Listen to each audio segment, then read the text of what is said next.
Mu kiseera nga abavubuka bagenda batiisatiisa okwekalakaasa olw'ensimbi za Youth Fund, gavumenti ze yabasuubiza ate Kajjamponi yayongedde okubalagala mu bbwa olw'ababakulira nabo okutandika okwekalakaasa.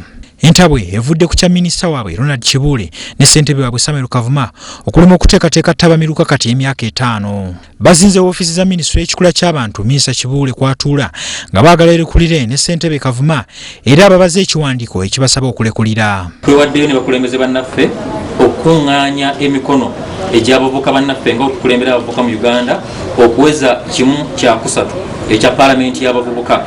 Era butujiwezezza ne tugamba nti katuweeyo okwemulugunya kwaffe okusaba kwaffe n'okwenyamira kwaffe.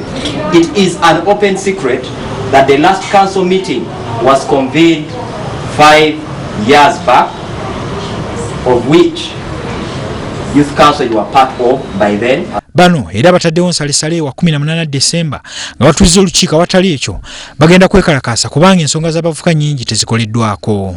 Batuuse n'okusaba bambega ba poliisi bajje banoonyereze ku mivuyo egiri mu minisitule yaabwe kubanga ensimbi zize ziyisibwa nga kyokka tezimanyiddwa we ziraga.